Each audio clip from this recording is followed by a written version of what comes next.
बंदी छोड़ सतगुरु रामपाल जी परमेश्वर जी की जय हो।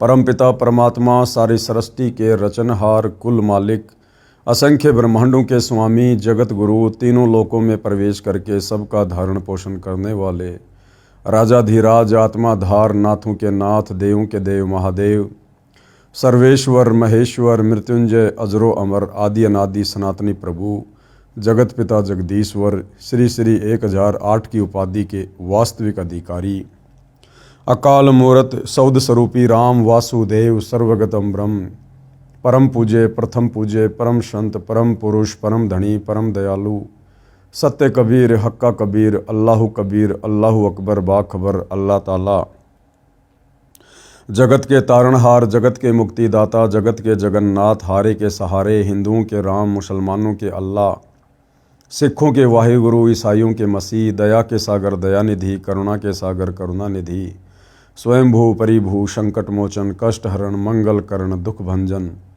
अविगत कबीर, निर्विकार निर्विषम परमात्मा, अलय अलेख सतगुरु, आदि अनादि सतगुरु, असली मर्यादा पुरुषोत्तम, असली राम, असली कृष्ण, असली घनश्याम, असली मुरारी, राजाओं के राजा, महाराजाओं के महाराजा, शहंशाहों के शहंशाह, सम्राटों के सम्राट, भगवानों के भगवान, अल्लाहों के अल्लाह, प्रभुओं के प्रभु, मसीहाओं के मसीह, सच्चे वाहिगुरु, बाबाओं के बाबा, पीरों के पीर, सेठों के सेठ, जगत सेठ, सावड़सा सेठ, सर्वगुण संपन्न, अनंत कोटि कलाओं के स्वामी, अनंत कोटि ब्रह्मांडों के नायक, योगियों में महायोगी, ध्यानियों में महाध्यानी, सिद्धों में परम सिद्ध, ज्ञानियों में तत्वज्ञानी, ब्रह्म ज्ञानी, महाज्ञानी, परम ज्ञानी, सर्वश्रेष्ठ ज्ञानी, विज्ञानी, युवा कबीर, समर्थ कबीर, असमवात, अमित ओजा, सच्चे रहनुमा, करीम अल्लाह, सुभान अल्लाह, दुनिया के अंतिम पैगंबर, 8 सितंबर 1951 से गांव धनाना, जिला सोनीपत, हरियाणा, भारतवर्ष की पावन भूमि पे प्रकट रियल कल की भगवान श्री नारायण साकार हरि, श्री बाबा साहेब नूर अनंत परमात्मा, सच्चे दरवेश, सच्चे बाखबर, संत श्रोमणी सतगुरु रामपाल जी परमेश्वर जी के चरण कमल में साध संगति से जुड़े हुए देश विदेश से आप और हम सभी सत्सेवक भाई बहनों का अनंत कोटि दंडवत प्रणाम। सत्साई भाई और बहनों, बहुत बड़ी दया, बहुत बड़ी मेहर पूज्य गुरुदेव भगवान की, परमेश्वर रामपाल जी की, जिनके शुभ आशीर्वाद से, विशेष आशीर्वाद से आप और हम सभी भाई बहन, विशेषकर हिंदू समाज से जुड़े हुए श्रद्धालु व पूरे विश्व के मानव समाज को अध्यात्म के विषय में अनसुनी जानकारी प्राप्त हो रही है। सतगुरु रामपाल जी ने आकर हमें शास्त्र अनुकूल शत भक्ति प्रदान की है। अब हमारा मनुष्य जीवन धीरे धीरे सफलता की ओर आगे बढ़ रहा है। भाई और बहनों, पवित्र पुस्तक हिंदू साहिबान नहीं समझे गीता वेद पुराण, जो सतगुरु रामपाल जी के कर कमल से लिखित है, इस पुस्तक ने हमें अध्यात्म के विषय में बहुत सी जानकारी दी है और निसंदेह यह गूढ़ जानकारी प्राप्त करके हमारी आत्मा भक्ति करने के लिए जागृत भी होगी। तो भाई और बहनों, सृष्टि रचना का टॉपिक चल रहा है कि सृष्टि की रचना कैसे हुई, ब्रह्मा विष्णु महेश की क्या स्थिति है, काल और दुर्गा की क्या स्थिति है, अन्य देवी देवताओं की भक्ति मार्ग में क्या स्थिति है, हम कौन हैं, कहाँ से आए हैं, क्यों जन्म रहे, क्यों मर रहे हैं, परमात्मा कौन है, कैसा है, कहाँ है, कैसे मिलेगा, कैसा दिखाई देता है, इन तमाम बातों की जानकारी हमें सृष्टि रचना को सुने और समझे बिना नहीं हो सकती है, क्योंकि सृष्टि रचना अध्यात्म का मूल है। हम किसी भी धर्मशास्त्र को जब तक सृष्टि रचना को नहीं समझेंगे, उन शास्त्रों को भी नहीं समझ सकते। तो भाई और बहनों, सृष्टि रचना पर हमारा ये दूसरा वीडियो है और इस पवित्र पुस्तक हिंदू साहिबान नहीं समझे गीता वेद पुराण पर 27वां वीडियो है। अभी तक हमने सृष्टि रचना में पढ़ा कि सबसे पहले परमात्मा अकेले थे, फिर उन्होंने 4 लोकों की रचना की, चारों लोकों में उन्होंने अपने 4 रूप धारण किए और वहाँ सिंहासन पर अलग अलग नामों से विराजमान हुए। फिर सतलोक में उन्होंने सृष्टि रचना की, सभी आत्माओं को उत्पन्न किया और किस प्रकार से फिर काल ब्रह्म ने, क्षर पुरुष ने 3 बार तप किया, तब के बदले परमात्मा ने उसे 21 ब्रह्मांड दिए। हम सभी आत्माएं किस प्रकार से उसके ऊपर आसक्त हुई और उसके बाद परमेश्वर ने सभी आत्माओं समेत काल ब्रह्म को 21 ब्रह्मांड के साथ सतलोक से 16 संकोश की दूरी पर निष्कासित कर दिया। और आज इस काल के 21 ब्रह्मांड में युगों युगों से आप और हम सभी आत्माएं ब्रह्मा विष्णु महेश से लेकर गधे कुत्ते सूअर तक अपने कर्म का दंड भोग रहे हैं। उसके बाद भाइयों और बहनों, अक्सर पुरुष को भी परमपिता परमेश्वर जी ने सतलोक से निष्कासित करके सतलोक के ही एक कोने में उसको 7 संग ब्रह्मांड देकर अलग से बैठा दिया। अब ये परब्रह्म कौन है, इसको परमात्मा ने सतलोक से क्यों निकाला, आज हम इस विषय पर आगे बढ़ेंगे।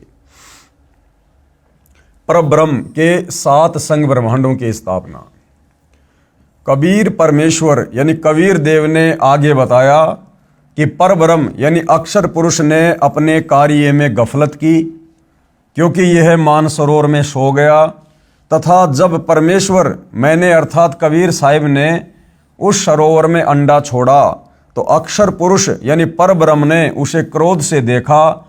इन दोनों अपराधों के कारण 7 संग ब्रह्मांडों सहित सतलोक से बाहर कर दिया गया। अब भाइयों और बहनों, जो अक्षर पुरुष है परब्रह्म, उसने क्या गलती की, आप और हमने शिक्षा भी लेनी है। ये सृष्टि रचना शिक्षात्मक है। भाई ब्रह्म यानी काल ने तो गलती करी, उसने परमेश्वर की आज्ञा के विरुद्ध, क्योंकि कबीर परमात्मा ने अक्षर पुरुष को और क्षर पुरुष को दोनों को अचिंत के लोक में जाकर रहने का आदेश दिया था कि तुम तीनों भाई एक द्वीप में रहो। परंतु क्षर पुरुष यानी काल ने गलती की, उसने अलग से राज्य प्राप्ति के लिए तप करना शुरू कर दिया। उसने अपने परमात्मा के वचन की अवज्ञा की, जिस कारण से परमपिता परमेश्वर ने उसे सतलोक से बाहर निकाला। दूसरी गलती, उसने सतलोक में विषय वासनाओं के अधीन होकर और अपनी ही बहन के ऊपर, जो परमात्मा ने एक आत्मा को स्त्री रूप बनाकर और उस ब्रह्म के पास में छोड़ा था, जिसको अष्टंगी कहते हैं, दुर्गा कहते हैं, तो काल ने उसके साथ में बदतमीजी करनी चाहिए। और परमात्मा ने कहा कि भैया ऐसा दुष्कर्म करना तो दूर, सतलोक में यदि कोई सोचता है वो भी यहां रहने का अधिकारी नहीं है।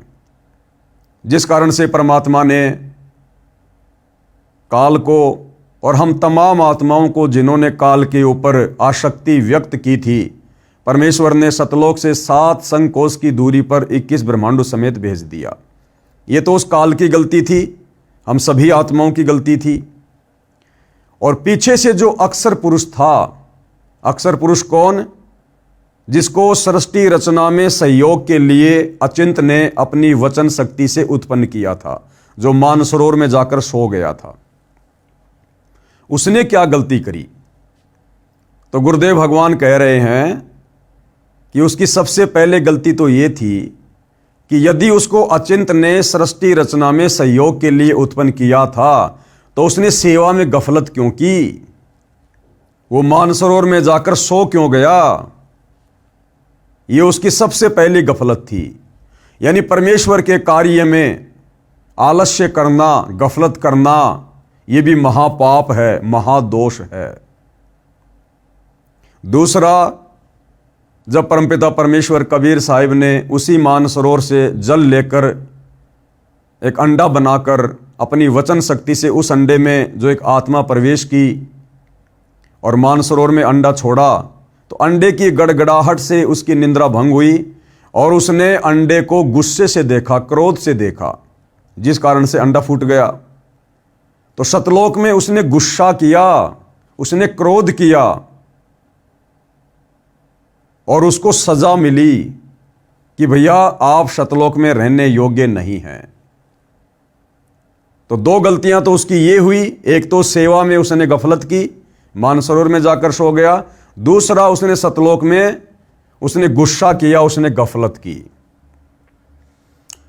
अब भाई और बहनों, तरह तरह की शंकाएं मन में उत्पन्न होंगी कि भैया वो सतलोक कैसा जिसमें क्रोध भी है, क्रोध तो तमोगुण हो गया, सतलोक में तो तीनों गुण है ही नहीं। भैया सतलोक में सब कुछ है। अगर सतलोक में कुछ नहीं है तो फिर 21 ब्रह्मांड में सब कुछ कहां से आ गया? अरे पांचों तत्व, तीन गुण कबीर परमात्मा ने ही तो काल को दिए थे, तो सतलोक में ही तो थे, परमात्मा के ही तो पास थे। सतलोक में सब कुछ है भैया। लेकिन यदि आप उन वस्तुओं का दुरुपयोग करोगे तो सजा कौन भोगेगा? भाई आपके घर में रसोई में चक्कू रखा है, अब चक्कू आप लाए सब्जी काटने के लिए, और यदि आप किसी के पेट में घुसेड़ोगे तो भैया पुलिस आएगी, पकड़ के ले जाएगी, पिटाई भी करेगी, उम्र कैद की सजा भी हो जाएगी, हो सकता फांसी भी हो जाए। तो सतलोक में हर वस्तु है भैया, हर चीज है। साथ में परमात्मा ने वहां का संविधान बनाया हुआ है, एक मैन्युअल है कि आपने यहां पर किस प्रकार से रहना है, यहां के क्या नियम है, क्या यहां के कायदे कानून है। तो यदि आप मर्यादा तोड़ोगे तो कैसे रह पाओगे आप सतलोक में? भाई बाकी आत्माएं और जितनी भी आत्माएं थी, वो आत्माएं रजोगुण से प्रभावित क्यों नहीं हुई? वो काल ही रजोगुण से प्रभावित क्यों हुआ? क्योंकि उसने उनका दुरुपयोग किया। उधर वो अक्सर पुरुष वो तमोगुण से क्यों हुआ प्रभावित? क्योंकि उसने सेवा में गफलत की, जिस कारण से परमेश्वर जी ने उनको भी सतलोक से बाहर निकालना उचित समझा। और उसके बाद दूसरी गलती क्या करी अक्सर पुरुष ने? जब परमात्मा जी ने इस ब्रह्म को, काल को, आप और हम सभी आत्माओं समेत सतलोक से बाहर निकाल दिया, उसके बाद वो पर ब्रह्म उस काल की याद में व्याकुल रहने लगा, चिंतित रहने लगा। क्या सोचकर कि भैया उसने तो तप करके 21 ब्रह्मांड प्राप्त कर लिए और वो तो वहां पर स्वतंत्र राज्य कर रहा, स्वतंत्र, उसको तो कोई रोक टोक नहीं है, वो तो मन मर्जी का आदमी हो गया। और हमेशा व्याकुल रहने लगा, चिंतित रहने लगा, काल के विषय में सोच सोच के, अपने परमपिता परमेश्वर कबीर साहिब से ध्यान हटाकर। तो मालिक तो अंतर्यामी थे, जानी जान थे। और दूसरा, सतलोक में जितनी भी आत्माएं शेष थी जिन्होंने काल के साथ जाने की स्वीकृति नहीं दी थी, बाद में उन आत्माओं के मन में भी दोष आ गया। वो सोचने लगे कि भैया हमने तो गलती कर दी जो हाथ खड़ा नहीं किया। उस काल के साथ में जितनी भी आत्माएं गई हैं वो तो बड़ी मौज लूट रही होंगी, मौज। अब उन्हें क्या पता हम यहां गधे कुत्ते सुअर बनकर टट्टी खा रहे हैं। लेकिन उनके मन में दोष आ गया कि भैया उसने तो 21 ब्रह्मांड प्राप्त कर लिए थे और वो तो बढ़िया सुख ले रहा होगा, सभी आत्माएं वहां पर स्वतंत्र होकर मौज कर रही होंगी वहां पर। जिस कारण से बाकी आत्माएं भी उन अन्य आत्माओं की चिंता में व्याकुल रहने लगी, अपने परमेश्वर से ध्यान हटा लिया। और भाई और बहनों, ये शिक्षा है आप और हमारे लिए बहुत बड़ी। यदि हमने इस काल के 21 ब्रह्मांड से अपना पीछा छुड़वाना है, वापस सतलोक जाना है, हमने इन फॉर्मूलों को ध्यान रखना होगा। जो गलतियां हमने पहले सतलोक में की, हमने उन गलतियों से शिक्षा लेनी है। परमात्मा कहते हैं, जा आशा ता बाशा होई, मन कर्म वचन सुमरियो सोई। अक्सर पुरुष ने सतलोक में काल के विषय में सुमरण करना शुरू कर दिया, यानी काल के विषय में चिंतन करना, उसका सुमरण करना। तो परमात्मा ने उसको भी बाहर निकाला और बाकी आत्माएं अन्य आत्माओं के प्रति व्याकुल होकर चिंतित होने लगी, चिंता करने लगी, जो काल के 21 ब्रह्मांड में आ गई थी। तो सतलोक वाली आत्माएं काल के 21 ब्रह्मांड में आ चुकी आत्माओं के विषय में सोच सोच के चिंतित थी, उनका सुमरण कर रही थी। किसी के विषय में ज्यादा चिंतन करना, उसका सुमरण करना होता है। तो परमात्मा ने क्या करना था, उनको भी वहां से निकालना था। मालिक तो अंतर्यामी थे कि भैया ये अब हमारे किसी काम के नहीं है।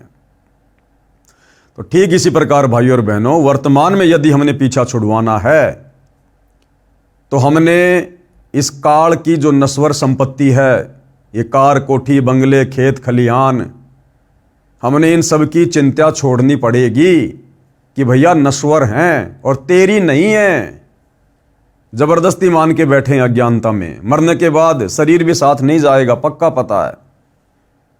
और यहां रहकर जिस चीज का ज्यादा चिंतन करेंगे, सुमरण करेंगे, बड़ा सेठ बनने की सोचेंगे, प्लाट पे प्लाट खरीदने की सोचेंगे, बच्चों को पढ़ा लिखा के बहुत बड़ा कोई बिजनेसमैन, डॉक्टर, इंजीनियर बनाने की सोचेंगे, तो यहीं रह जाएंगे। इसलिए अब हमने पीछा छुड़वाना है। पीछा, हमारी सोच, हमारा चिंतन, हमारा सुमरण केवल परमपिता परमेश्वर के प्रति और सतलोक के निमित्त होना चाहिए कि मैंने सतलोक जाना है और जो भक्ति परमात्मा ने दे दी हमेशा उसी के चिंतन मनन में लगे रहना है। तब जाकर भाई और बहनों हमारी बात बनेगी। अन्य कारण, अक्सर पुरुष यानी परब्रह्म अपने साथी ब्रह्म क्षर पुरुष की विदाई में व्याकुल होकर परमपिता कबीर साहिब की याद भूलकर उसी को याद करने लगा, यानी ज्यादा काल ब्रह्म की चिंता करने लगा परब्रह्म।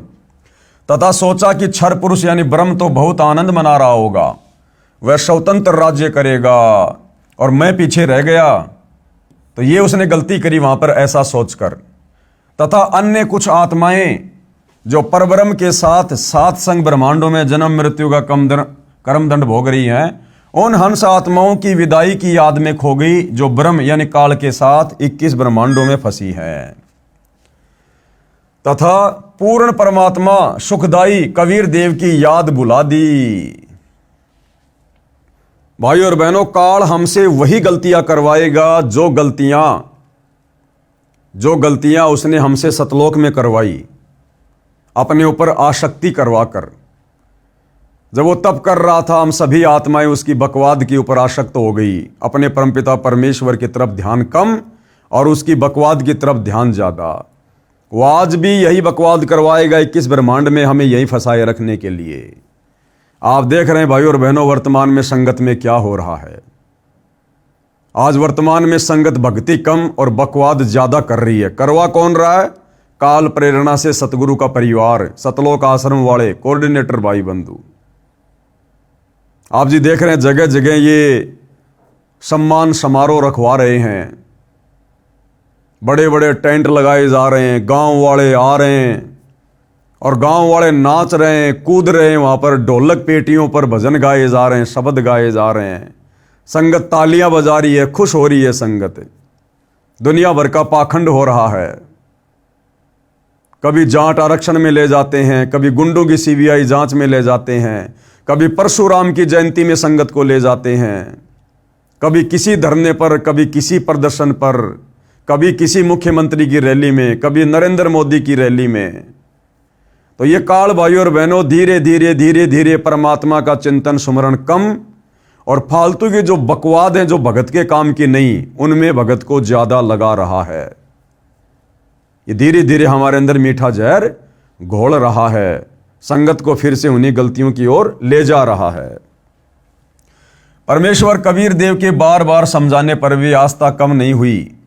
परब्रह्म अक्षर पुरुष ने सोचा कि मैं भी अलग स्थान प्राप्त करूं तो अच्छा रहे। मन में दोष आ गया कि मैं भी अलग से राज्य प्राप्त करूं। यह सोचकर राज्य प्राप्ति की इच्छा से, अब ध्यान देना भाई और बहनों, बड़े मतलब की चीज है, बड़े मतलब की चीज है। अक्षर पुरुष ने सोचा कि मैं भी अलग से स्थान प्राप्त करूं तो अच्छा रहे। यह सोचकर राज्य प्राप्ति की इच्छा से उसने क्या करना शुरू किया? सार नाम का जाप प्रारंभ किया। देखो, सृष्टि रचना मैंने नहीं लिखी है, ना मेरी औकात, हमारे पूज्य गुरुदेव सतगुरु रामपाल जी ने लिखी है। यह सतलोक की घटना है। अभी अक्षर पुरुष को सतलोक से निकाला नहीं है, बातचीत चल रही है आप और हमारी बातचीत के दौरान। बाकी तो उसको निकाल दिया जा चुका, हम सबको पता है। लेकिन जिस समय तक अक्षर पुरुष को सतलोक से निकाला नहीं था, उस समय अक्षर पुरुष क्या कर रहा था? यह सोचकर कि मैं भी अलग से राज्य प्राप्त करूंगा और काल की तरह मौज करूंगा, और क्या करने लगा? सार नाम का जाप प्रारंभ कर दिया, सार नाम का जाप। और भाइयों और बहनों, मैं पवन दास आप जियों को बार बार कई वीडियो बनाकर यह समझाता हुआ आ रहा हूं कि भाई और बहनों, वर्तमान में सतलोक आश्रम मैनेजमेंट हरियाणा के द्वारा सन 2014 बरवाला कांड के बाद जिस प्रकार से सतगुरु रामपाल जी के नाम की आड़ में डीवीडी से जो सारनाम दिया जा रहा है, जिसमें 3 मंत्र हैं, ओम सोहम सत्य कबीर, ये ओरिजिनल सारनाम नहीं है। ये वो सारनाम नहीं है जिस सारनाम को प्राप्त करके हम सतलोक जाएंगे।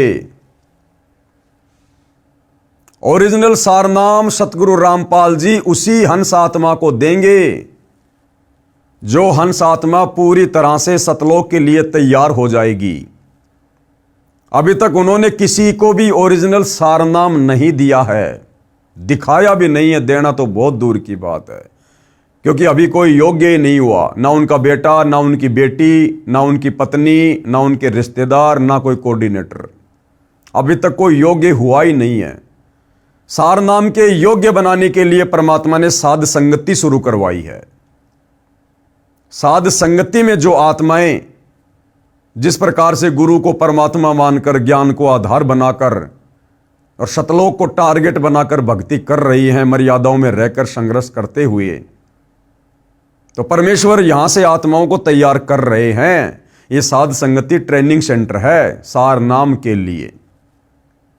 तो ध्यान देना भाइयों और बहनों, अक्सर पुरुष ने सतलोक में रहते रहते अलग से राज्य प्राप्ति के लिए और सारनाम का जाप शुरू किया। अब विचार करो भाइयों और बहनों, सारनाम किसका? कबीर परमात्मा का। तो वर्तमान में हमें जो सारनाम दिया जा रहा है, जो 3 मंत्र का है, तो उसमें पहला मंत्र है काल का ओम, दूसरा मंत्र है अक्षर पुरुष का, और तीसरा उसमें परमपिता परमात्मा का नाम है। तो सतलोक वाले सारनाम में और इस काल के लोक में वर्तमान में जो सारनाम आत्माएं जप रही हैं, उसमें तो रात दिन का अंतर है, रात दिन का अंतर। क्योंकि भाई सतलोक में रहकर हम काल का नाम क्यों जाप करेंगे? सतलोक में अक्षर पुरुष अपना ही मंत्र क्यों जाप करेगा? उस समय तक तो उसका कोई जाप मंत्र था ही नहीं, और काल का मंत्र हम क्यों जाप करेंगे? और यहां पर जो सारनाम हमें दिया जा रहा है आश्रम वालों की तरफ से, उसमें तो काल का भी मंत्र है, अक्षर पुरुष का भी मंत्र है। तो ये जो सारनाम है ये कंप्लीट नहीं है। अगर हम परमेश्वर का नाम जपेंगे तो उसमें परमेश्वर का ही नाम होना चाहिए, अकेले का। कबीर परमात्मा का ही मंत्र होना चाहिए, साथ में काल का और अक्षर पुरुष का मंत्र हमारे किस काम का? हमने जाना सतलोक, और हम इन दोनों का मंत्र क्यों जाप करेंगे भाई?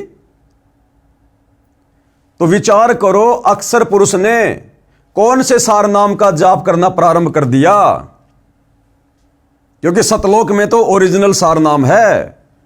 सतलोक वाले सारनाम में तो काल का ओम मंत्र तो हो ही नहीं सकता, और ना इस अक्षर पुरुष का दूसरा मंत्र हो सकता जो कि तत् है। तो वो क्या जाप कर रहा था सारनाम में? वो सारनाम ओरिजिनल है। उस सारनाम के लिए साध संगति में ट्रेनिंग चल रही है, आत्माओं को योग्य बनाने के लिए। और जब तक वो ओरिजिनल सारनाम नहीं मिलेगा, हम कैसे पार हो जाएंगे? ये सोचकर राज्य प्राप्ति की इच्छा से सारनाम का जाप प्रारंभ कर दिया।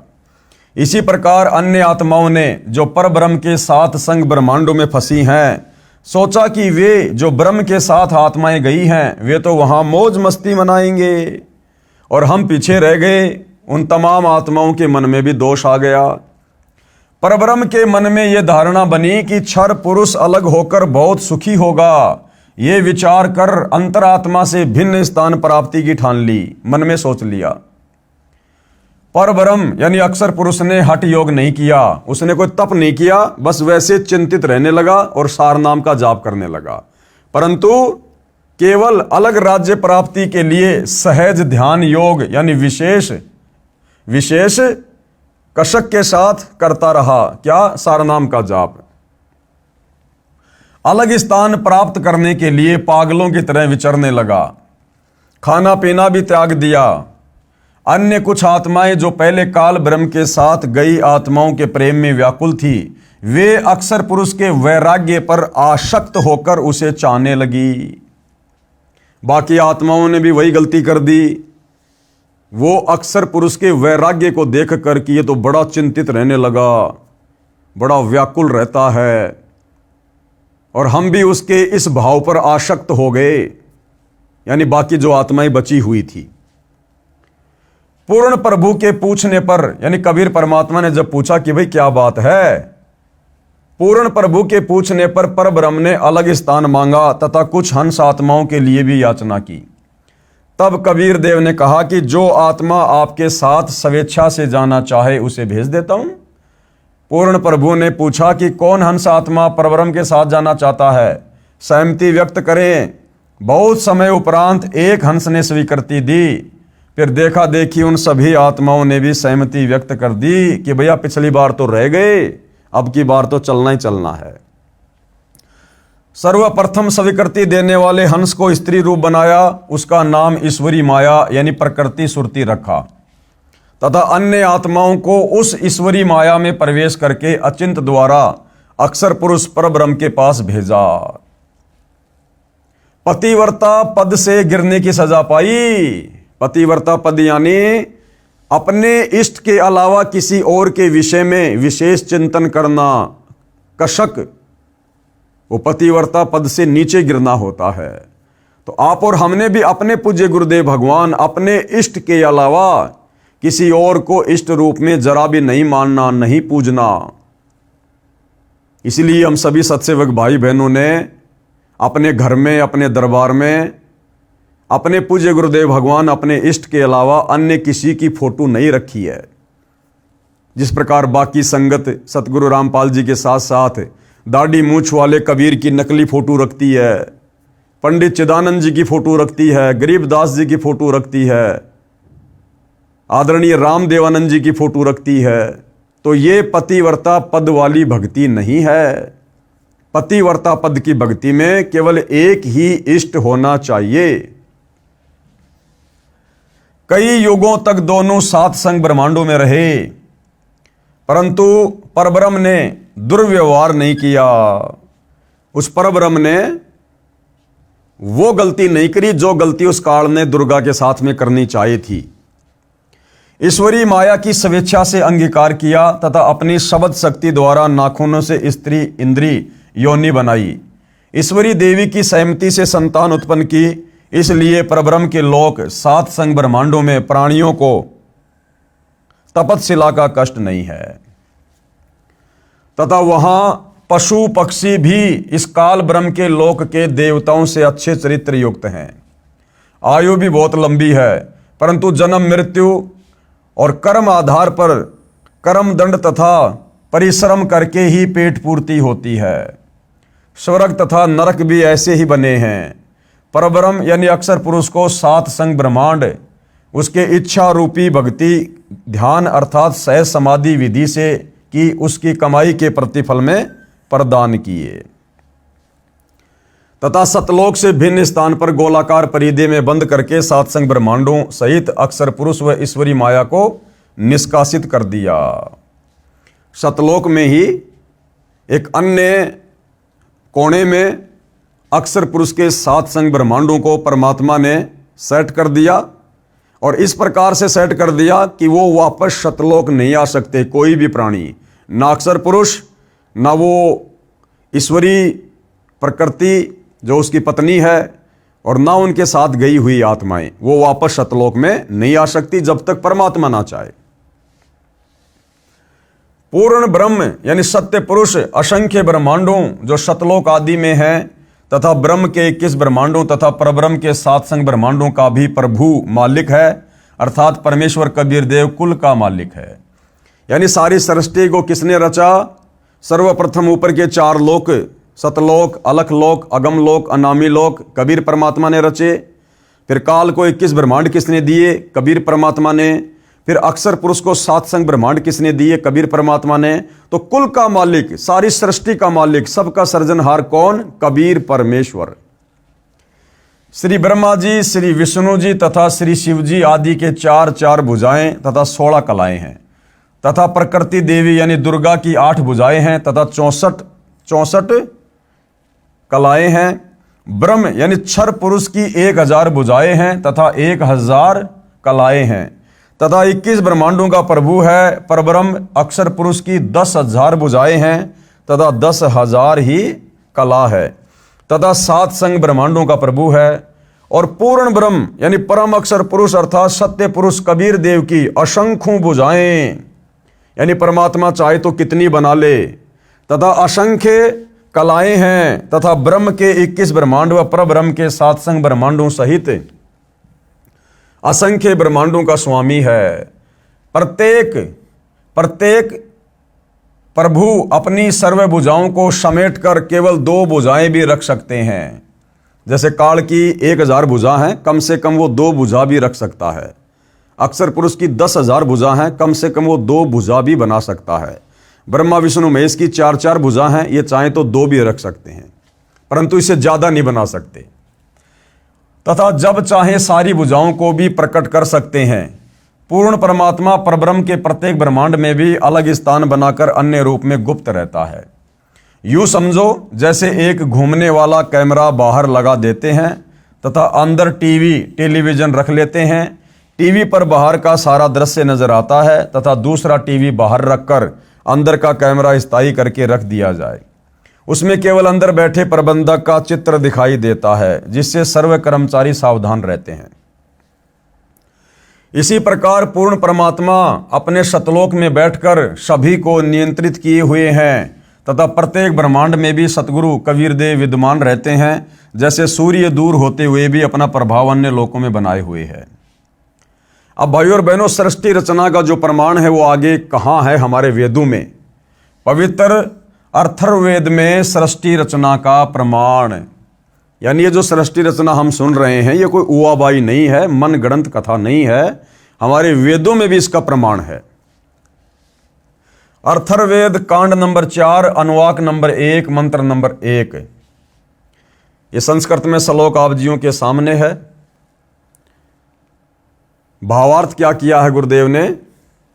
पवित्र वेदों को बोलने वाला ब्रह्म यानी काल कह रहा है कि सनातन परमेश्वर ने, कौन सनातन परमेश्वर? कबीर देव ने स्वयं अनामे यानी अनामी लोक से सतलोक में प्रकट होकर अपनी सूझबूझ से कपड़े की तरह रचना करके ऊपर के सतलोक आदि को सीमा रहित स्वयं प्रकाशित अजर अमर अर्थात अविनाशी ठहराए, तथा नीचे के परब्रह्म के 7 संग ब्रह्मांड तथा ब्रह्म के 21 ब्रह्मांड व इनमें छोटी से छोटी रचना भी उसी परमात्मा ने अस्थायी की है। उसके बाद अथर्ववेद में और कहां प्रमाण है? अथर्ववेद कांड नंबर 4 अनुवाक नंबर 1 मंत्र नंबर 2। मंत्र आप जियों के सामने है, पढ़ सकते हैं। हम सीधा इसके अनुवाद पे चलेंगे। भावार्थ क्या है इस श्लोक का? जगत पिता परमेश्वर ने अपनी शब्द शक्ति से राष्ट्रीय अर्थात सबसे पहली माया राजेश्वरी उत्पन्न की तथा उसी पराशक्ति के द्वारा एक दूसरे को आकर्षण शक्ति से रोकने वाले कभी न समाप्त होने वाले गुण से उपरोक्त सर्व ब्रह्मांडों को स्थापित किया। फिर आगे कहां प्रमाण है? अथर्ववेद कांड नंबर 4 अनुवाक नंबर 1 मंत्र नंबर 3, जहां पर सृष्टि रचना का प्रमाण है। श्लोक आप जी के सामने है। भावार्थ क्या है? पूर्ण परमात्मा कबीर देव अपने द्वारा रची सृष्टि का ज्ञान तथा सर्व आत्माओं की उत्पत्ति का ज्ञान अपने निजी दास को स्वयं ही सही बताता है कि पूर्ण परमात्मा ने अपने मध्य अर्थात अपने शरीर से अपनी शब्द शक्ति के द्वारा ब्रह्म क्षर पुरुष काल की उत्पत्ति की तथा सर्व ब्रह्मांडों को ऊपर शतलोक, अलख लोक, अगम लोक, अनामी लोक आदि तथा नीचे परब्रह्म के 7 संग ब्रह्मांड तथा ब्रह्म के 21 ब्रह्मांडों को अपनी धारण करने वाली आकर्षक शक्ति से ठहराया हुआ है। जैसे पूर्ण परमात्मा कबीर परमेश्वर यानी कबीर देव ने अपने निजी सेवक अर्थात सखा श्री धर्मदास जी, आदरणीय गरीबदास जी आदि को अपने द्वारा रची सृष्टि का ज्ञान स्वयं ही बताया, उपरोक्त वेद मंत्र भी यही समर्थन कर रहा है।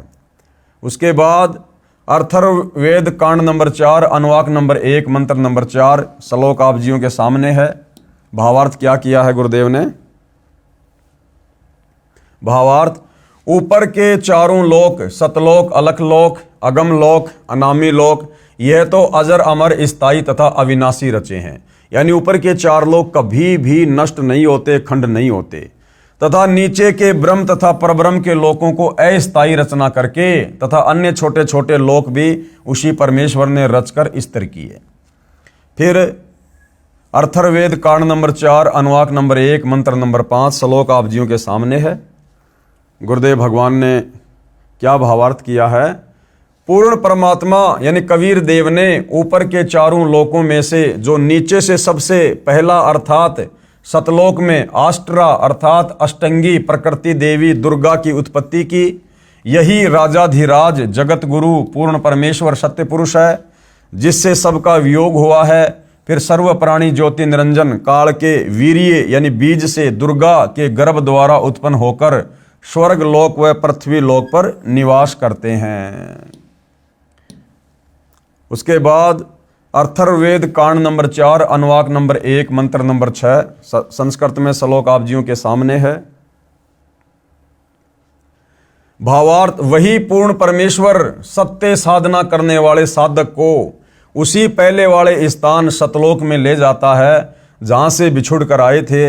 वहां उस वास्तविक सुखदायी प्रभु को प्राप्त करके खुशी से आत्मा विभोर होकर मस्ती से स्तुति करता है कि हे परमात्मा, असंख्य जन्मों के भूले भटकों को वास्तविक ठिकाना मिल गया है। इसी का प्रमाण पवित्र ऋग्वेद मंडल 10 सूक्त 90 मंत्र 16 में भी है। आदरणीय गरीबदास जी को इसी प्रकार पूर्ण परमात्मा कबीर देव यानी कबीर परमेश्वर स्वयं सत भक्ति प्रदान करके सतलोक लेकर गए थे तथा अपनी अमृतवाणी में आदरणीय गरीबदास जी महाराज ने आंखों देख कर कहा, गरीब अजब नगर में ले गए हमको सतगुरु आन, और जिलके बिंब अगाध गति सूते चादर तान। अथर्ववेद कांड नंबर 4 अनुवाक नंबर 1 मंत्र नंबर 7 संस्कृत में श्लोक आप जियों के सामने है। परमात्मा ने क्या भावार्थ किया है? इस मंत्र में यह भी स्पष्ट कर दिया है कि उस परमेश्वर का नाम कबीर देव अर्थात कबीर परमेश्वर है, जिसने सर्व रचना की। जो परमेश्वर अचल अर्थात वास्तव में अविनाशी, गीता अध्याय 15 श्लोक नंबर 16 और 17 में भी प्रमाण है। जगत गुरु आत्माधार जो पूर्ण मुक्त होकर सतलोक गए हैं, उनको सतलोक ले जाने वाला, सर्व ब्रह्मांडों का रचनहार, काल ब्रह्म की तरह धोखा न देने वाला, ज्यों का त्यों वह स्वयं कबीर देव अर्थात कबीर प्रभु है। यही परमेश्वर सर्व ब्रह्मांडों व प्राणियों को अपनी शब्द शक्ति से उत्पन्न करने के कारण जनिता यानी माता भी कहलाता है, तथा पितरम पिता तथा बंधु भाई भी वास्तव में यही है, तथा देव यानी परमेश्वर भी यही है। इसलिए इसी कबीर देव कबीर परमेश्वर की स्तुति किया करते हैं।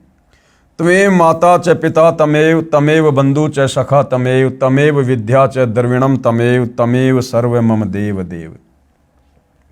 इसी परमेश्वर की महिमा का पवित्र ऋग्वेद मंडल नंबर 1 सूक्त नंबर 24 में विस्तृत विवरण है। ऋग्वेद मंडल नंबर 10 सूक्त नंबर 90 मंत्र नंबर 1 संस्कृत में श्लोक आप जियों के सामने है। हम सीधा इसके भावार्थ पर चलते हैं। इस मंत्र में विराट यानी काल ब्रह्म का वर्णन है। गीता अध्याय 10 व 11 में भी इसी काल ब्रह्म का ऐसा ही वर्णन है। अध्याय 11 मंत्र नंबर 46 में अर्जुन ने कहा कि हे सहस्त्राबाहु यानी हे 1000 भुजा वाले, आप अपने चतुर्भुज रूप में दर्शन दीजिए। यानी 1000 भुजा का स्वामी कौन है? ये काल, जिसके हजारों हाथ पैर, हजारों आंखें कान आदि हैं, वह विराट रूप काल प्रभु अपने अधीन सर्व प्राणियों को पूर्ण काबू करने अर्थात 20 ब्रह्मांडों को गोलाकार परिधि में रोककर स्वयं इनके ऊपर 21वें ब्रह्मांड में बैठा है।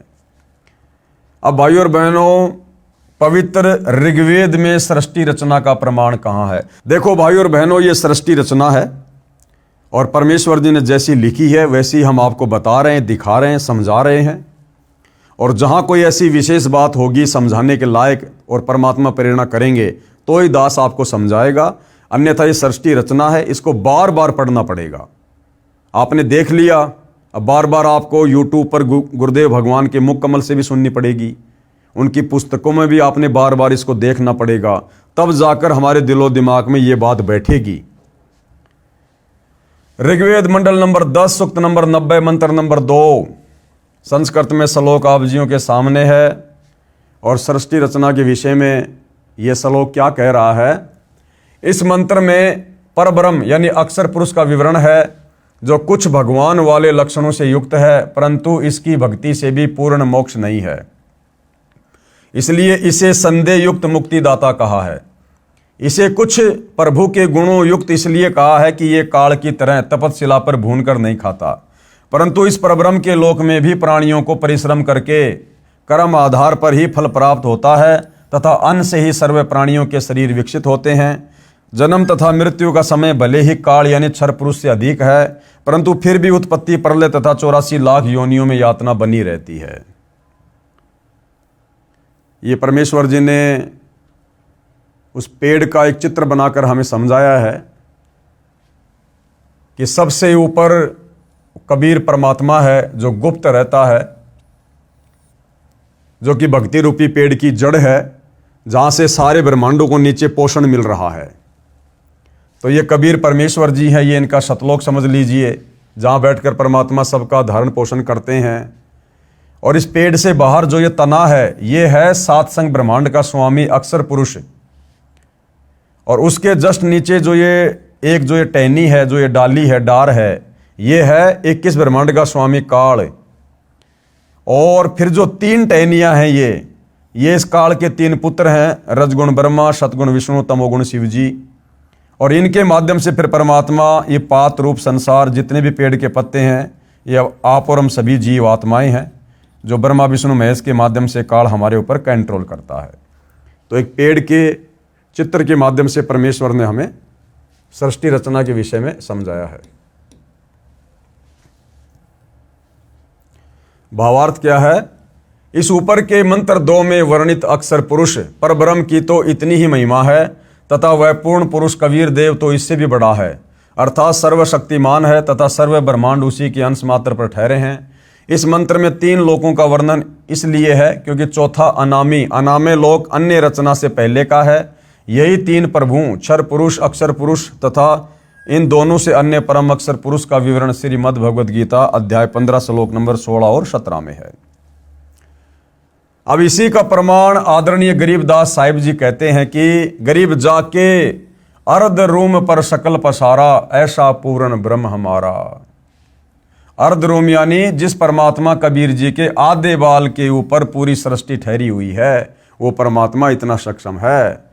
गरीब अनंत कोटि ब्रह्मांड का एक रति नहीं भार, सतगुरु पुरुष कबीर है कुल के सृजन हार। यानी परमात्मा ने सारी सृष्टि को रच दिया, असंख्य ब्रह्मांडों को रच दिया, लेकिन परमात्मा जी के लिए उन ब्रह्मांडों का संचालन करना, उनको चलाना, रति भर भी भार उनके ऊपर नहीं है।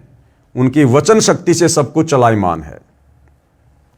इसी का प्रमाण आदरणीय दादू साहिब जी कह रहे हैं कि जिन मोको निज नाम दिया सोई सतगुरु हमार, और दादू दूसरा कोई नहीं कबीर सृजन हार। यानी कबीर ही परमात्मा है। वह कबीर जो कलयुग में 650 साल पहले जुलाई की भूमिका करके गए थे, एक धानक के बेटे की भूमिका करके गए थे, आदरणीय धर्मदास जी से कबीर सागर 5वां वेद लिखवा कर गए थे, वही कबीर परमात्मा, कबीर जुलाहा सारी सृष्टि का मालिक है। इसी का प्रमाण आदरणीय नानक साहिब जी देते हैं कि एक अर्ज गुप्तम पेश तोदर कौन करतार, हक्का कबीर करीम तू बे है प्रवर्दिगार। श्री गुरु ग्रंथ साहिब पेज नंबर 721 महिला 1 राग तिलंग। कौन करतार का अर्थ होता है सर्व का रचनहार, अर्थात शब्द शक्ति से रचना करने वाला शब्द स्वरूपी प्रभु। हक्का कबीर का अर्थ है सत कबीर, और करीम का अर्थ है दयालु, परवरदिगार का अर्थ है परमात्मा। ऋग्वेद मंडल 10 सूक्त 90 मंत्र 4, ये श्लोक आप जियों के सामने है। क्या भावार्थ किया गुरुदेव ने? यही सर्व सृष्टि रचनहार प्रभु अपनी रचना के ऊपर के हिस्से में तीनों स्थानों सतलोक, अलखलोक, अगमलोक में तीन रूप में स्वयं प्रकट होता है तथा स्वयं ही विराजमान है। यहाँ अनामी लोक का वर्णन इसलिए नहीं किया क्योंकि अनामी लोक में कोई रचना नहीं है। क्या कह रहे हैं परमात्मा? अनामी लोक में कोई रचना नहीं है तथा अकय अनामे लोक शेष रचना से पूर्व का है। फिर कहा है कि उसी परमात्मा के सतलोक से बिछुड़कर नीचे के ब्रह्म व परब्रह्म के लोक उत्पन्न होते हैं और वह पूर्ण परमात्मा खाने वाले ब्रह्म अर्थात काल से, क्योंकि ब्रह्म काल विराट श्रापवश 1,00,000 मानव शरीरधारी प्राणियों को खाता है तथा न खाने वाले यानी ये परब्रह्म अक्षर पुरुष परब्रह्म प्राणियों को खाता नहीं है, परंतु जन्म मृत्यु कर्म दंड ज्यों का त्यों बना रहता है, भी ऊपर सर्वत्र व्याप्त है। अर्थात इस पूर्ण परमात्मा की प्रभुता सभी के ऊपर है। कबीर परमेश्वर ही कुल का मालिक है जिसने अपनी शक्ति को सर्व के ऊपर फैलाया है। जैसे सूर्य अपने प्रकाश को सभी के ऊपर फैलाकर प्रभावित करता है, ऐसे पूर्ण परमात्मा ने अपनी शक्ति रूपी रेंज क्षमता को सर्व ब्रह्मांडों को नियंत्रित रखने के लिए छोड़ा हुआ है। जैसे मोबाइल फोन का टावर एक देशीय होते हुए अपनी शक्ति अर्थात मोबाइल फोन की रेंज क्षमता चारों ओर फैलाए रहता है, इसी प्रकार पूर्ण प्रभु ने अपनी निराकार शक्ति सर्वव्यापक की है जिससे पूर्ण परमात्मा सर्व ब्रह्मांडों को एक स्थान पर बैठकर नियंत्रित रखता है। इसी का प्रमाण आदरणीय गरीबदास जी महाराज दे रहे हैं अमृतवाणी राग कल्याण में। तीन चरण चिंतामणि साहिब शेष बदन पर छाए और माता पिता कुल न बंधु ना कीने जननी जाए। मंडल नंबर 10 सूक्त 90 मंत्र 5। ये ऋग्वेद का है, श्लोक आप जियों के सामने है। सीधा इसके भावार्थ पर चलते हैं। उपरोक्त मंत्र 4 में वर्णित तीनों लोकों अगमलोक, अलखलोक तथा सतलोक की रचना के पश्चात पूर्ण परमात्मा ने ज्योति निरंजन यानी ब्रह्म की उत्पत्ति की, अर्थात उसी सर्वशक्तिमान परमात्मा पूर्ण ब्रह्म कबीर देव कबीर प्रभु से ही विराट अर्थात ब्रह्म काल की उत्पत्ति हुई। यही प्रमाण गीता अध्याय 3 श्लोक 15 में है कि अक्षर पुरुष अर्थात अविनाशी प्रभु से ब्रह्म उत्पन्न हुआ। यही प्रमाण अथर्ववेद कांड 4 अनुवाक 1 सूक्त 3 में है कि पूर्ण ब्रह्म से ब्रह्म की उत्पत्ति हुई। पूर्ण ब्रह्म यानी कबीर जी और ब्रह्म यानी काल। उसी पूर्ण ब्रह्म ने भूमि आदि छोटे बड़े सर्वलोकों की रचना की। वह पूर्ण ब्रह्म इस विराट भगवान अर्थात ब्रह्म से भी बड़ा है, अर्थात इसका भी मालिक है। ऋग्वेद मंडल 10 सूक्त 90 मंत्र 15 श्लोक आप जियों के सामने है। भावार्थ क्या किया गुरुदेव ने? 7 संग ब्रह्मांड परब्रह्म के तथा 21 ब्रह्मांड ब्रह्म के हैं, जिनमें गोलाकार सीमा में बंद पाप कर्मों की आग में जल रहे प्राणियों को वास्तविक पूजा विधि बताकर सही उपासना करवाता है, जिस कारण से बलि दिए जाने वाले पशु की तरह जन्म मृत्यु के काल ब्रह्म के खाने के लिए तपस्या के कष्ट से पीड़ित भगत आत्माओं को काल के कर्म बंधन के फैलाए जाल को तोड़कर बंधन रहित करता है, अर्थात बंधन छुड़वाने वाला बंदी छोड़ है। इसी का प्रमाण पवित्र यजुर्वेद अध्याय 5 मंत्र 32 में है। ये मंत्र आप जियों के सामने है। मंडल 10 सूक्त 90 मंत्र 16 भावार्थ किया है गुरुदेव ने।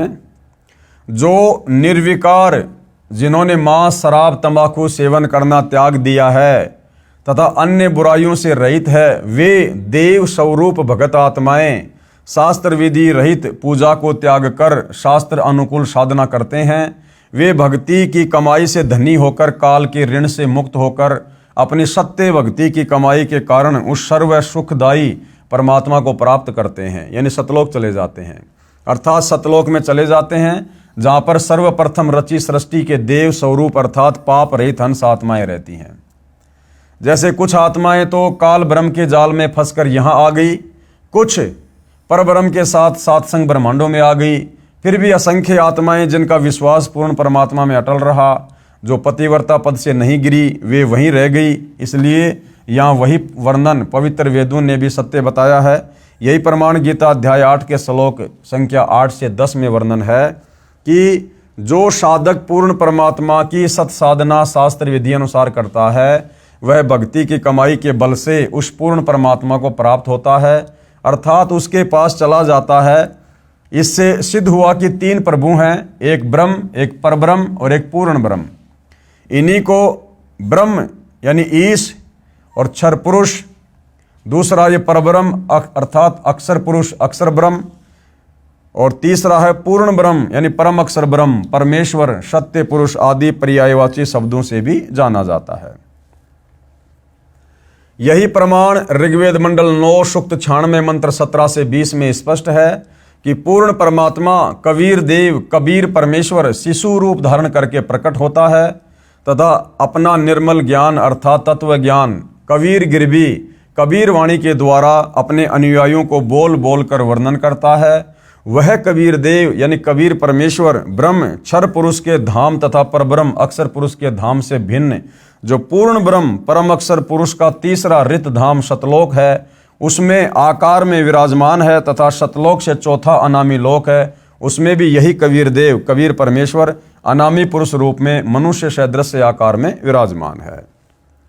अब भाइयों और बहनों, जो हमारे अन्य जो सदग्रंथ हैं, श्रीमद् देवी पुराण महापुराण में सृष्टि रचना का प्रमाण, ब्रह्मा विष्णु तथा शिव के माता पिता दुर्गा और ब्रह्म के योग से यानी दुर्गा और काल के शारीरिक मिलन से ब्रह्मा विष्णु और शिव का जन्म।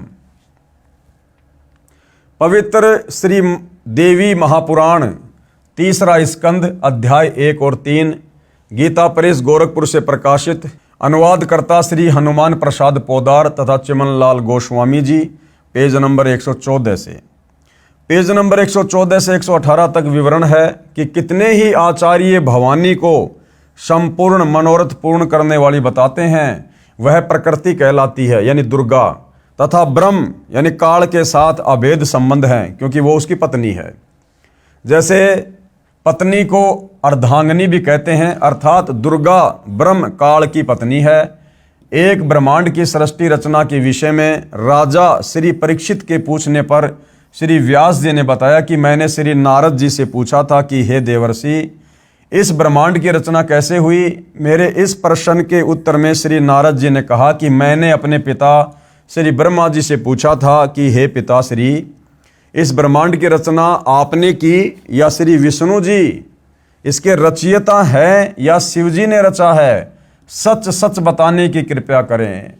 तब मेरे पूज्य पिता श्री ब्रह्मा जी ने बताया कि बेटा नारद, मैंने अपने आप को कमल के फूल पर बैठा पाया था, मुझे ज्ञान नहीं इस अगाध जल में मैं कहाँ से उत्पन्न हो गया।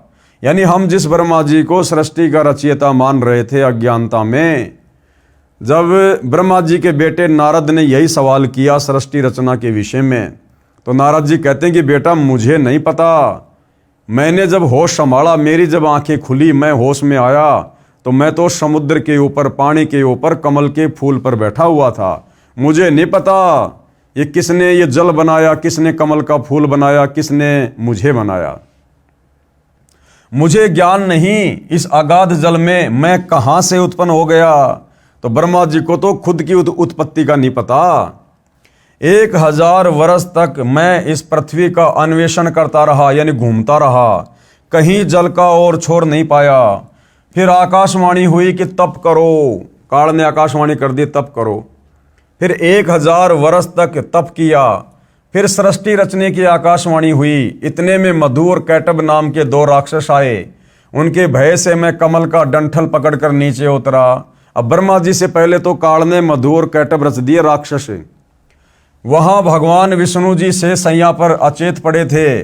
उनमें से एक स्त्री भूत की तरह प्रवेष्ट दुर्गा निकली। वह आकाश में आभूषण पहने दिखाई देने लगी। तब भगवान विष्णु होश में आए। अब मैं तथा विष्णु जी 2 थे। इतने में भगवान शंकर भी आ गए। दुर्गा ने तीनों को इकट्ठा कर दिया। देवी ने हमें विमान में बैठाया तथा ब्रह्मलोक में ले गई। वहां एक ब्रह्मा, एक विष्णु तथा एक शिव और देखा। फिर एक देवी देखी। उसे देखकर विष्णु जी ने विवेक पूर्वक निम्न वर्णन किया। ब्रह्म काल ने भगवान विष्णु को चेतना प्रदान कर दी। उसको अपने बाल्यकाल की याद आई, तब बचपन की कहानी सुनाई। अब विष्णु जी क्या बोले, पेज नंबर 119 से 120 पर भगवान विष्णु जी ने श्री ब्रह्मा जी तथा श्री शिव जी से कहा कि ये हम तीनों की माता है, यही जगत जननी प्रकृति देवी है। मैंने इस देवी को तब देखा था जब मैं छोटा सा बालक था, ये मुझे पालने में झुला रही थी। तीसरा स्कंद पेज नंबर 123 पर श्री विष्णु जी ने श्री दुर्गा जी की स्तुति करते हुए कहा, तुम शुद्ध स्वरूपा हो, ये सारा संसार तुम्ही से उद्भासित हो रहा है। मैं यानी विष्णु, ब्रह्मा और शंकर हम सभी तुम्हारी कृपा से विद्यमान हैं। हमारा आविर्भाव यानी जन्म और तिरोभाव यानी मृत्यु हुआ करता है, अर्थात हम तीनों देवता नाशवान हैं, केवल तुम ही नित्य हो, अविनाशी हो, जगत जननी हो, प्रकृति देवी हो। उसके बाद भगवान शंकर बोले, देवी यदि महाभाग विष्णु तुम्ही से प्रकट यानी उत्पन्न हुए हैं तो उनके बाद उत्पन्न होने वाले ब्रह्मा भी तुम्हारे बालक हुए, फिर मैं तमोगुणी लीला करने वाला शंकर क्या तुम्हारी संतान नहीं हुआ? अर्थात मुझे भी उत्पन्न करने वाली तुम ही हो, अर्थात ब्रह्मा विष्णु महेश की माता कौन? दुर्गा। अब गुरुदेव क्या कह रहे हैं भाई, विचार करें। उपरोक्त विवरण से सिद्ध हुआ कि श्री ब्रह्मा जी, श्री विष्णु जी, श्री शिव जी नाशवान हैं, मृत्युंजय, अजर, अमर व सर्वेश्वर नहीं है, तथा दुर्गा जो ये प्रकृति है, ये इनकी माँ है, ये तीनों इसी के पुत्र हैं, तथा ब्रह्म यानी काल सदाशिव इनका पिता है। तीसरा स्कंद पेज नंबर 125 पर ब्रह्मा जी के पूछने पर कि हे माता, वेदों में जो ब्रह्म कहा है वह आप ही हैं या कोई अन्य प्रभु है? इसके उत्तर में यहाँ तो दुर्गा कह रही है कि मैं तथा ब्रह्म एक ही हैं। फिर इसी स्कंद अध्याय 6 के पेज नंबर 129 पर कहा है कि अब मेरा कार्य सिद्ध करने के लिए विमान पर बैठकर तुम लोग शीघ्र पधारो, जाओ। कोई कठिन कार्य उपस्थित होने पर जब तुम मुझे याद करोगे तब मैं सामने आ जाऊंगी। देवताओं, मेरा, दुर्गा का तथा ब्रह्म का ध्यान तुम्हें सदा करते रहना चाहिए। हम दोनों का सुमरण करते रहोगे तो तुम्हारे कार्य सिद्ध होने में तनिक भी संदेह नहीं है। उपरोक्त व्याख्या से स्वयं सिद्ध है कि दुर्गा तथा ब्रह्म काल ही तीनों देवताओं के माता पिता तथा ब्रह्मा, विष्णु व शिव जी नाशवान है, वह पूर्ण शक्ति युक्त नहीं है।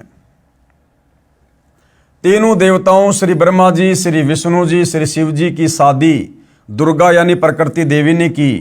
पेज नंबर 128 से 129 पर तीसरे स्कंद में गीता अध्याय 7 श्लोक नंबर 12। ये श्लोक आप जियों के सामने है। पवित्र शिव महापुराण में सृष्टि रचना का प्रमाण, शिव महापुराण में भी सृष्टि रचना का प्रमाण है।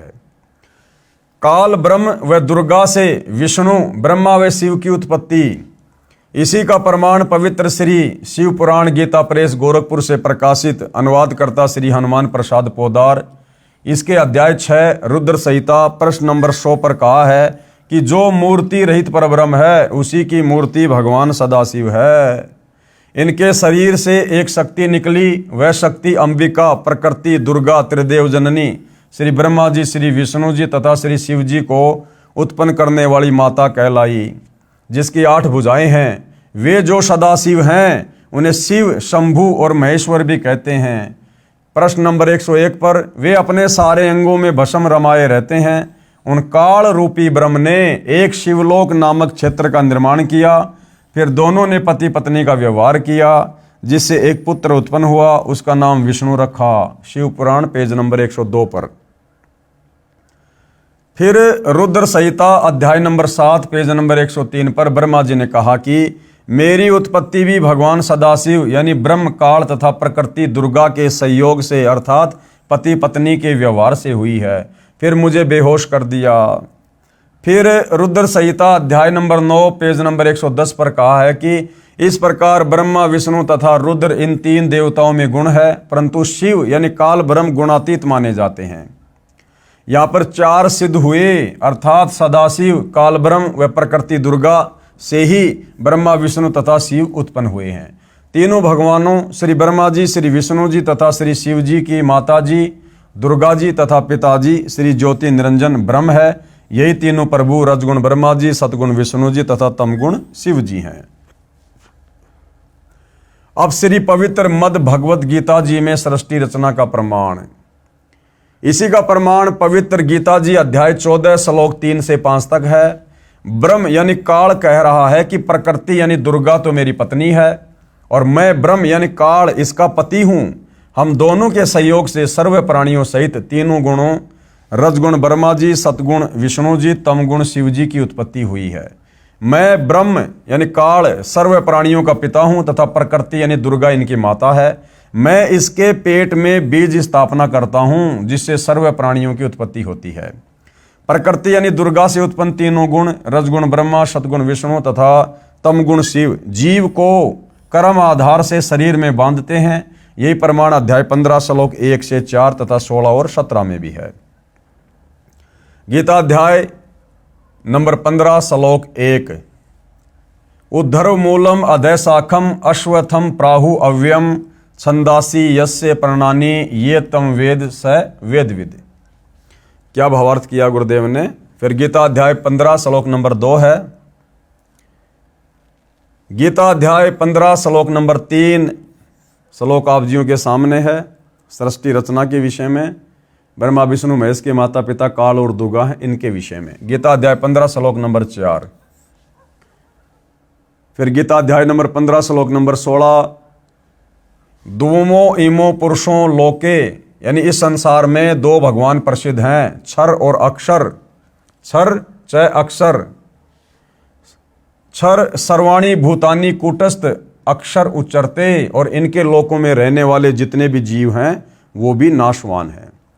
गीता अध्याय नंबर 15 श्लोक नंबर 17 उत्तम पुरुष तु अन्य परमात्मा इति उदाहरत ये लोक तरम अवश्य विवर्ति अवैश्वरे।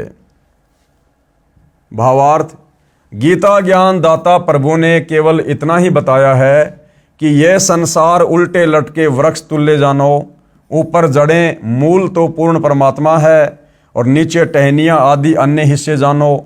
इस संसार रूपी वृक्ष के प्रत्येक भाग का भिन्न भिन्न विवरण जो संत जानता है वह तत्वदर्शी संत है, जिसके विषय में गीता अध्याय 4 श्लोक नंबर 34 में कहा है। गीता अध्याय 15 श्लोक नंबर 2 और 3 में केवल इतना ही बताया है कि 3 गुण रूपी शाखा है। यहाँ विचार काल में अर्थात गीता में आपको मैं गीता का ज्ञानदाता पूर्ण जानकारी नहीं दे सकता, क्योंकि मुझे इस संसार की रचना के आदि व अंत का ज्ञान नहीं है। क्योंकि भाई और बहनों, जो अक्षर पुरुष है, अक्षर पुरुष को उस समय निकाला गया था जब पहले परमात्मा ने काल को सतलोक से निकाल दिया था।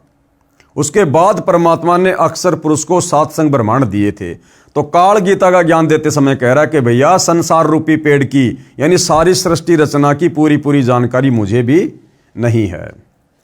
उसके लिए गीता अध्याय 4 श्लोक नंबर 34 में कहा है कि किसी तत्वदर्शी संत से उस पूर्ण परमात्मा का ज्ञान जानो।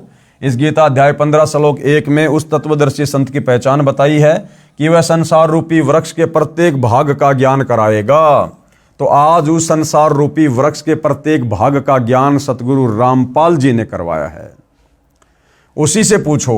गीता अध्याय 15 के श्लोक 4 में कहा है कि उस तत्वदर्शी संत के मिल जाने के पश्चात उस परम पद परमेश्वर की खोज करनी चाहिए, अर्थात उस तत्वदर्शी संत के बताए अनुसार साधना करनी चाहिए, जिससे पूर्ण मोक्ष अनादि मोक्ष प्राप्त होगा। गीता अध्याय 15 श्लोक 16-17 में स्पष्ट किया है कि 3 प्रभु हैं। एक क्षर पुरुष है यानी ब्रह्म ये काल, दूसरा अक्षर पुरुष यानी परब्रह्म, और तीसरा परम अक्षर पुरुष यानी पूर्ण ब्रह्म कबीर देव। क्षर पुरुष तथा अक्षर पुरुष वास्तव में अविनाशी नहीं है, यानी इनकी जन्म और मृत्यु होती है। वह अविनाशी परमात्मा तो इन दोनों से अन्य ही है। वही तीनों लोकों में प्रवेश करके सबका धारण पोषण करता है। उपरोक्त श्रीमद् भगवद गीता अध्याय 15 श्लोक 1 से 4 तथा 16-17 में यह प्रमाणित हुआ कि उल्टे लटके हुए संसार रूपी वृक्ष की मूल अर्थात जड़ तो परम अक्षर ब्रह्म अर्थात पूर्ण ब्रह्म है, जिससे पूर्ण वृक्ष का पालन होता है, तथा वृक्ष का जो हिस्सा पृथ्वी के तुरंत बाहर जमीन के साथ दिखाई देता है वह तना होता है, उसे अक्षर पुरुष अर्थात परब्रह्म जानो। उस तने से ऊपर चलकर अन्य मोटी डार निकलती है, उनमें से एक डार को ब्रह्म अर्थात क्षर पुरुष जानो, तथा उसी डार से अन्य 3 शाखाएं निकलती हैं, उन्हें ब्रह्मा विष्णु महेश जानो, तथा शाखाओं के आगे पत्ते रूप में सांसारिक प्राणी जानो। उपरोक्त गीता अध्याय 15 श्लोक 16-17 में स्पष्ट है कि क्षर पुरुष अर्थात ब्रह्म तथा अक्षर पुरुष अर्थात परब्रह्म तथा इन दोनों के लोकों में जितने प्राणी हैं उनके स्थूल शरीर तो नाशवान है तथा जीवात्मा अविनाशी है। अर्थात उपरोक्त दोनों प्रभु व इनके अंतर्गत सर्व प्राणी नाशवान हैं। भले ही अक्षर पुरुष यानी परब्रह्म को अविनाशी कहा है, परंतु वास्तव में अविनाशी परमात्मा तो इन दोनों से अन्य है।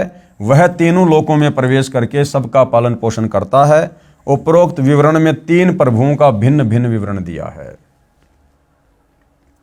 अब भाइयों और बहनों, बाइबल में भी सृष्टि रचना का प्रमाण है और कुरान शरीफ में भी।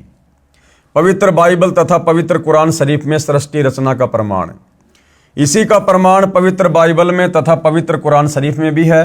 कुरान शरीफ में पवित्र बाइबल का भी ज्ञान है, इसलिए इन दोनों पवित्र सदग्रंथों ने मिलजुल कर प्रमाणित किया है कि कौन तथा कैसा है सृष्टि रचनहार तथा उसका वास्तविक नाम क्या है। बाइबल में कहाँ लिखा है? पवित्र बाइबल उत्पत्ति ग्रंथ नंबर 2 उसके अध्याय 1:20 और 2:5 पर, 6वां दिन प्राणी और मनुष्य अन्य प्राणियों की रचना करके फिर परमेश्वर ने कहा हम मनुष्यों को अपने स्वरूप के अनुसार अपनी समानता में बनाएं। क्या कहा परमात्मा ने? कि हम यानी पूर्ण परमात्मा कबीर देव कि हम मनुष्यों को अपने स्वरूप के अनुसार यानी अपने जैसा बनाएं, जो सर्व प्राणियों को काबू रखेगा। तो परमात्मा यदि मनुष्यों को अपने जैसा अपनी समानता में बनाएगा तो परमात्मा कैसा हुआ? हमारे ही जैसा हुआ, यानी परमात्मा साकार है। तब परमेश्वर ने मनुष्य को अपने स्वरूप के अनुसार उत्पन्न किया, यानी अपने जैसा बनाया। अपने ही स्वरूप के अनुसार परमेश्वर ने उसको उत्पन्न किया, नर और नारी करके मनुष्यों की सृष्टि की। प्रभु ने मनुष्यों के खाने के लिए जितने बीज वाले छोटे छोटे पेड़ तथा जितने पेड़ों में बीज वाले फल होते हैं वे भोजन के लिए प्रदान किए, मांस खाना नहीं कहा है। 7वां दिन विश्राम का दिन, यानी 6 दिन में परमात्मा ने सृष्टि रची, 7वें दिन सतलोक में जाकर अपने तख्त के ऊपर विश्राम किया। परमेश्वर ने 6 दिन में सर्व सृष्टि की उत्पत्ति की तथा 7वें दिन विश्राम किया। पवित्र बाइबल ने सिद्ध कर दिया कि परमात्मा मानव सदृश से शरीर में है, जिसने 6 दिन में सर्व सृष्टि की रचना की तथा फिर विश्राम किया। अब कुरान शरीफ में कहां पर प्रमाण है? पवित्र कुरान शरीफ सूरत फुरकान 25 आयत नंबर 52, 58 और 59। आयत नंबर 52 क्या कह रही है? फला तुतियल काफिरिन व जिहादुम बिही जिहादन कबीरन। इसका भावार्थ है कि हजरत मोहम्मद जी का खुदा यानी प्रभु कह रहा है, यानी काल ब्रह्म, कि हे पैगंबर, आप काफिरों जो एक प्रभु की भक्ति त्याग कर अन्य देवी देवताओं तथा मूर्ति आदि की पूजा करते हैं उनको काफिर कहते हैं। कहते हैं उनका कहा मत मानना, क्योंकि वे लोग कबीर को पूर्ण परमात्मा नहीं मानते। आप मेरे द्वारा दिए इस कुरान के ज्ञान के आधार पर अटल रहना कि कबीर ही पूर्ण प्रभु है तथा कबीर अल्लाह के लिए संघर्ष करना, लड़ना नहीं, अर्थात अडिग रहना। आयत नंबर 58, यह आयत नंबर 58 लिखी हुई आप जियों के सामने है। भावार्थ है कि हजरत मोहम्मद जी जिसे अपना प्रभु मानते हैं वह अल्लाह प्रभु किसी और पूर्ण प्रभु की तरफ संकेत कर रहा है। हजरत मोहम्मद जी अपना अल्लाह किसको मानते थे? इस काल ब्रह्म को।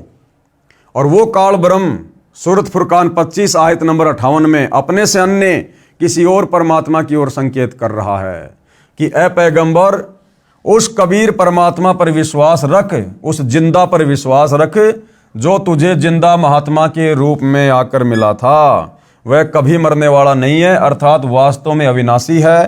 तारीफ के साथ उसकी पाकी यानी पवित्र महिमा का गुणगान किए जा। वह कबीर अल्लाह यानी कबीर देव पूजा के योग्य है तथा अपने उपासकों के सर्व पापों का विनाश करने वाला है। फिर सूरत फुरकानी 25 आयत नंबर 59।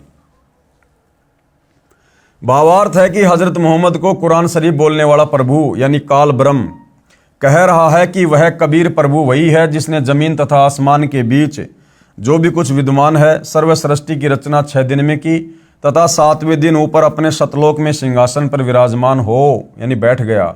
उसके विषय में जानकारी किसी बाखबर, गीता जी में जिसको तत्वदर्शी संत कहा गया है और कुरान शरीफ में उसको बाखबर कहा है। किसी बाखबर यानी तत्वदर्शी संत से पूछो उस पूर्ण परमात्मा की प्राप्ति कैसे होगी तथा वास्तविक ज्ञान तो किसी तत्वदर्शी संत यानी बाखबर से पूछो, मैं नहीं जानता।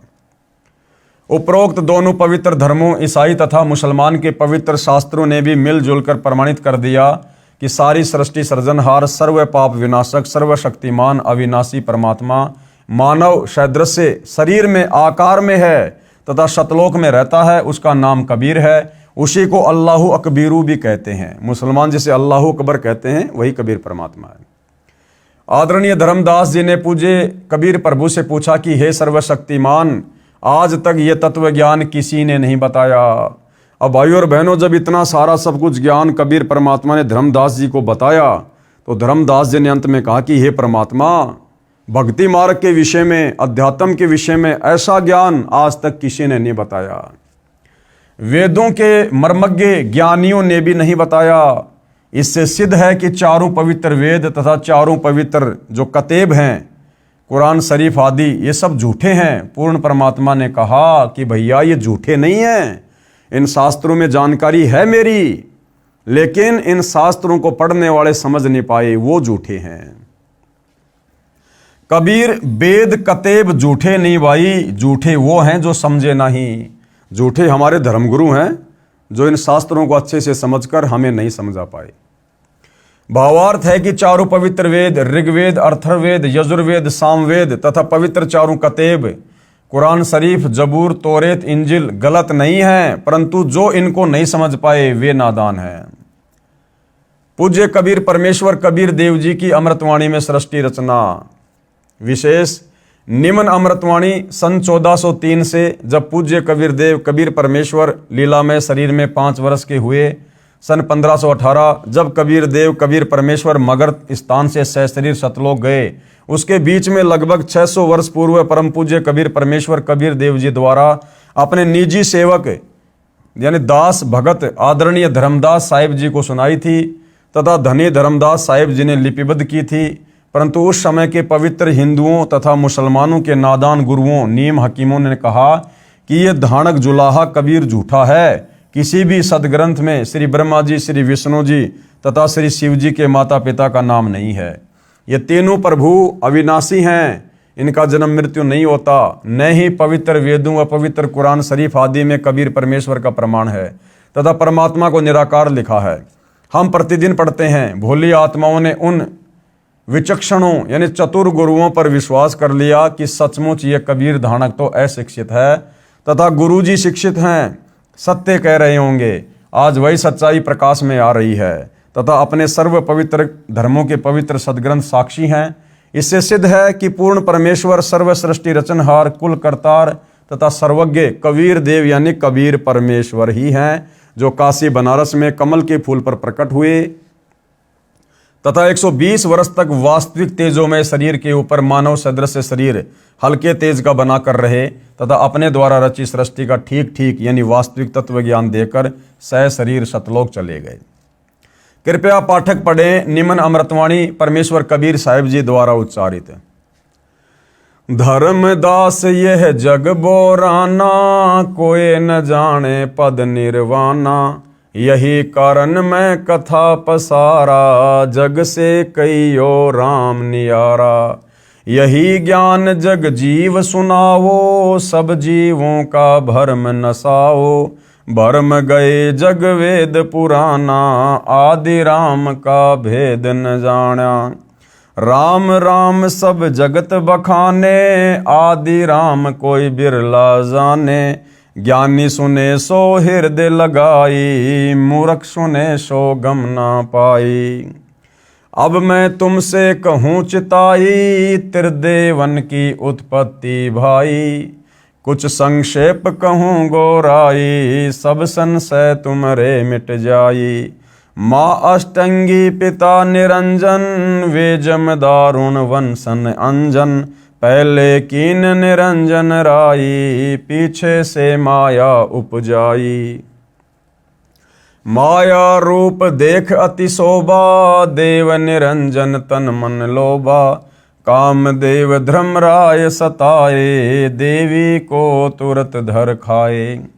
पेट से देवी करी पुकारा, साहब मेरा करो उबारा। टेर सुनी तब हम तहाँ आए, अष्टंगी को बंद छुड़ाए। सत्यलोक में कीन्य दुराचारी, काल निरंजन दीन निकारी। माया समेत दिया भगाई, 16 संख कोस दूरी पर आई। अष्टंगी और काल अब दोई, मंद कर्म से गए बिगोई। धर्मराय को हिकमत कीन्या, नखरे खासे भग कर लीन्या। धर्मराय कीन्या भोग विलासा, माया को रही तब आशा।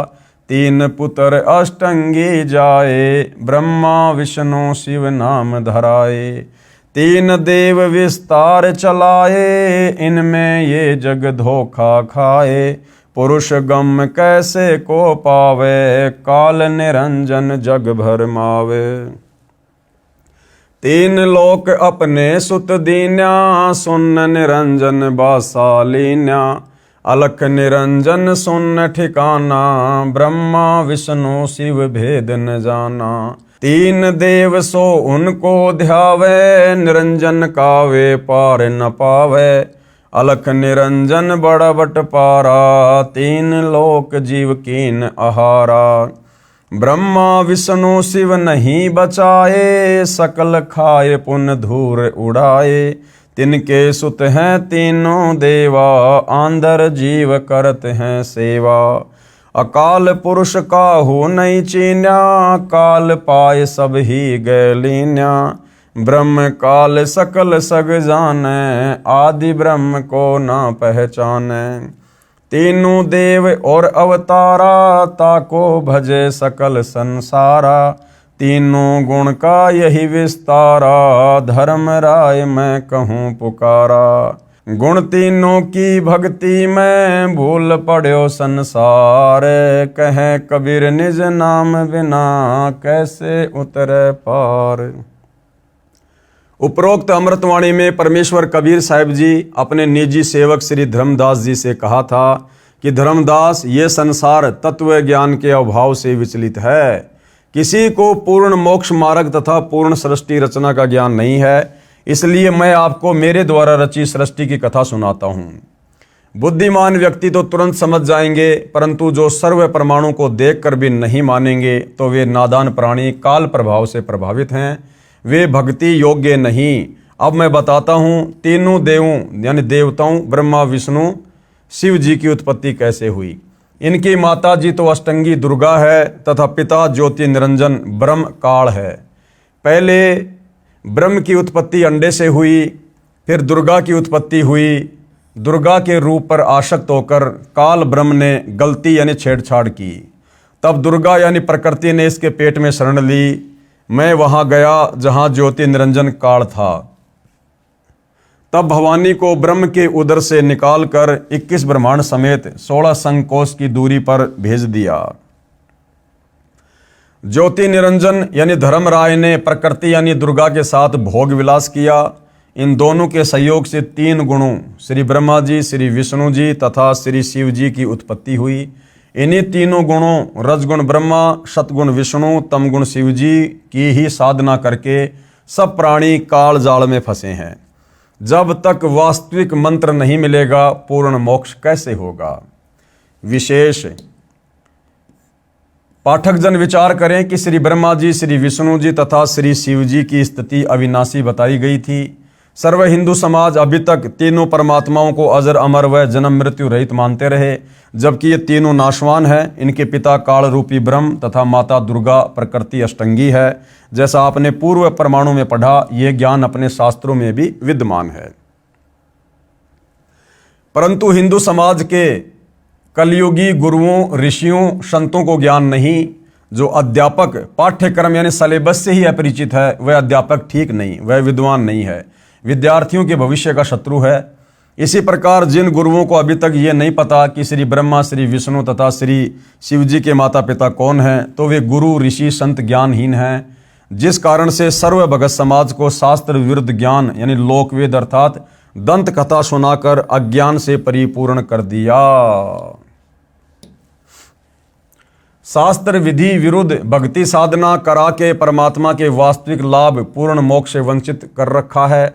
सबका मानव जन्म नष्ट करा दिया, क्योंकि श्रीमद् भगवद गीता अध्याय 16 श्लोक 23-24 में यही प्रमाण है कि जो शास्त्र विधि त्याग कर मनमाना आचरण पूजा करता है उसे कोई लाभ नहीं होता है। पूर्ण परमात्मा कबीर जी ने 5 वर्ष की लीलामय आयु में सन 1403 से ही सर्व शास्त्रों युक्त ज्ञान अपनी अमृतवाणी कबीर वाणी में बताना प्रारंभ किया था, परंतु उन अज्ञानी गुरुओं ने यह ज्ञान भगत समाज तक नहीं जाने दिया जो वर्तमान में सर्व सदग्रंथों से स्पष्ट हो रहा है।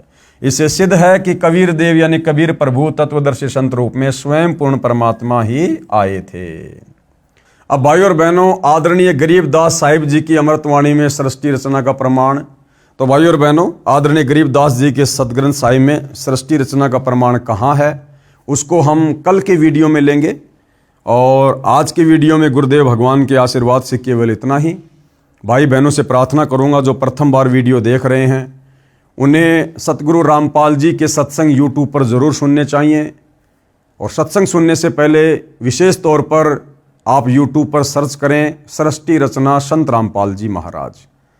जब तक आप सृष्टि रचना से परिचित नहीं होंगे, क्योंकि सृष्टि रचना किसी भी धर्म के सदग्रंथ को समझने के लिए मास्टर की है, यानी सृष्टि रचना को समझे बिना हम किसी भी धर्म ग्रंथ को ठीक ठीक नहीं समझ सकते। तो सृष्टि रचना समझना सुनना बहुत ज़रूरी है। तो भाइयों और बहनों, आज की वीडियो में मालिक के आशीर्वाद से केवल इतना ही। कल सेवा में फिर हाजिर होंगे। तब तक गुरुदेव भगवान हम सबको आज्ञा दे, आशीर्वाद दे, हमारा मार्गदर्शन करे। बंदी छोड़ सतगुरु रामपाल जी भगवान की जय हो।